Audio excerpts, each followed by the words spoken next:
toujours été pour nous un immense plaisir de vous présenter notre journal avec toutes les informations du jour dans notre pays. Mesdames et messieurs, bienvenue à cette édition du journal.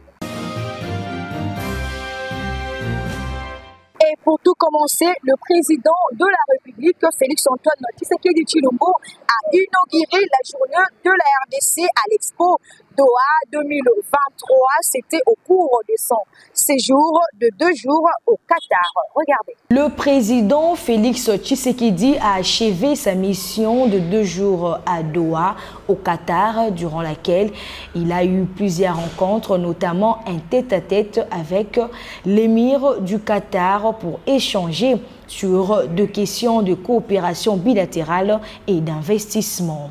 Le chef de l'État a profité de sa présence à Doha pour participer à la journée du Congo RDC célébrée dans le cadre de l'Expo Doha 2023 Green Desert Better Environment. Une foire d'exposition placée sous le thème de la promotion d'une agriculture et d'une horticulture durable, verte et respectueuse de l'environnement dans un monde en pleine lutte contre les réchauffements climatiques. À cette occasion, le président Tshisekedi a visité le pavillon de la RDC qui expose les richesses naturelles de notre pays et montre le rôle primordial joué par la RDC pour la préservation du climat mondial.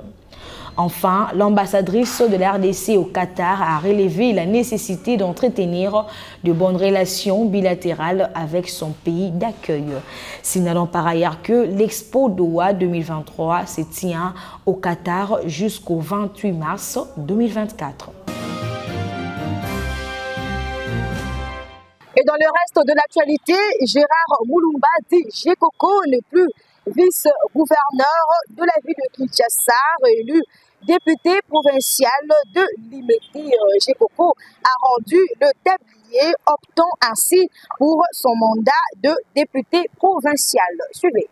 Dans une lettre adressée au président du bureau d'âge de l'Assemblée provinciale, Gérald Moulumba, connu sous le nom de Gekoko, vice-gouverneur de la ville de Kinshasa, a officiellement annoncé sa démission de ses fonctions. Gekoko Moulumba dit avoir raison de démissionner envers les dispositions pertinentes de l'article 8 de la Constitution de la RDC consacré au régime des incompatibilités. Cadre UDPS Tshisekedi, Gekoko Moulumba a été élu vice-gouverneur le 6 mai 2022 en remplacement de Néron Mbungu déchu quelques temps plus tôt. Durant son bail à l'hôtel de ville de Kinshasa, l'élu de Limete a assumé l'intérim au poste de gouverneur, notamment lors de la suspension de Jean Ngobila en début d'année pour fraude électorale. Dans l'opinion, on prête à Gekoko des intentions de briguer les postes de gouverneur pour l'élection du 7 avril. L'intéressé n'a pas toujours fait acte de candidature à 48 heures de la date butoir de dépôt du dossier. Il est également aligné sur la liste UDPS pour les sénatoriales du 31 mars de cette année. Le verdict de la Cour d'appel de Kinshasa sur le contentieux électoraux des élections législatives et provinciales de décembre dernier est attendu le 14 de ce mois. Le détail dans cet élément. La Cour d'appel de Kinshasa-Gombe a annoncé qu'elle rendra ses décisions concernant les contentieux électoraux des élections législatives et provinciales de décembre 2023 à Kinshasa le 14 mars prochain. Cette annonce a été faite le 4 mars, marquant les débuts de procédure de contestation pour les députés provinciaux. Au total, 21 dossiers ont été examinés le premier jour, couvrant les circonscriptions d'Ilagombe, Ngiringiri, Kitambo, Makala et Lingwala. Les calendriers des audiences qui se poursuivra jusqu'au 8 mars prévoit une répartition quotidienne des contestations par circonscription avec des séances programmées à partir de 9 h. Poursuivons avec cette information. Alliance de défenseurs parlementaires du peuple, ADEP, une plateforme politique regroupant les candidats députés malheureux de la dernière législature, fait ce premier pas. Les animateurs de cette plateforme se sont retrouvés le week-end dernier pour renforcer les capacités des honorables extra-parlementaires en vue d'accompagner le chef de l'État dans sa vision. Son coordonnateur, Aaron Kaloua, nous en parle. Suivez. Cette activité a réuni tous les extra-parlementaires, c'est-à-dire les candidats aux dernières élections. Et ces derniers se sont réunis pour parvenir à continuer à défendre la population. Cette population qui nous a donné confiance, bien qu'elle n'ait pas été proclamée par la CENI, mais quand même, nous continuons à travailler pour elle. Donc ça n'a jamais existé. C'est pour la première fois qu'on parle de l'ADEP.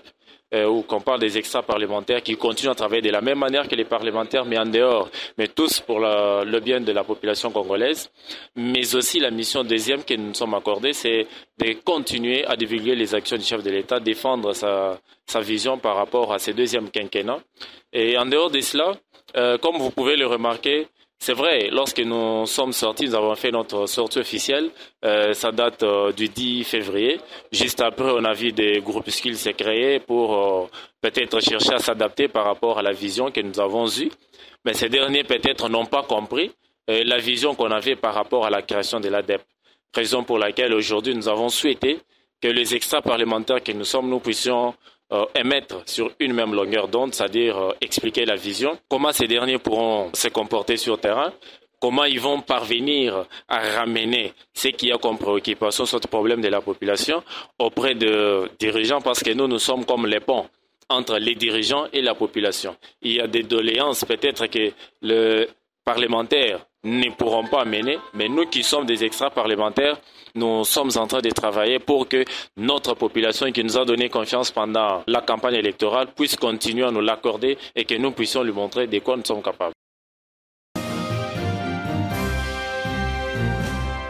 Un regroupement de jeunes ressortissants de l'Est de la République démocratique du Congo rejette l'idée d'un dialogue avec le président rwandais Paul Kagame et exhorte le président Félix Tshisekedi d'intensifier les efforts du dialogue et de diplomatie. Regardez. Le jeune ressortissant de l'Est de la RDC appelle le président Tshisekedi à suspendre toute démarche tendant à dialoguer avec le dirigeant rwandais Paul Kagame. En revanche, il soutient des pourparlers intercongolais pour le renforcement de l'unité nationale. Dans une déclaration adressée le 3 mars 2024 au président de la République, ces jeunes ont souligné l'importance de mettre fin aux conflits armés et de favoriser la paix à travers le dialogue et la diplomatie. Ainsi, ils préconisent l'organisation d'un forum interne entre Congolais qui va occasionner des discussions qui vont déboucher sur le renforcement de l'unité du peuple congolais. Et en sport, pas de rassemblement de léopards lors de la trêve internationale prévue du 18 au 26 mars en Turquie. Le stage programmé en terre d'Aérogan a été annulé selon Dodo Landou, team manager de la sélection nationale. À la trêve internationale de 6 mois de mars prévue du 18 au 26, le léopard de la RDC se rend au repos. Le stage programmé en Turquie au cours de cette fenêtre FIFA a été annulé, en croire Dodo Landou, team manager de la sélection nationale. Dodo Landou a évoqué des contraintes financières pour expliquer la raison de l'annulation de ces stages, notamment un manque d'accord avec le gouvernement congolais. Selon ses dires, le rassemblement des mars devrait permettre de réunir 2 joueurs évoluant au pays et en Afrique, ainsi que des éléments de 2 équipes d'âge de léopard. Le rendez-vous de mars annulé, les léopards vont reprendre du service en juin prochain dans le cadre des éliminatoires du Mondial 2026.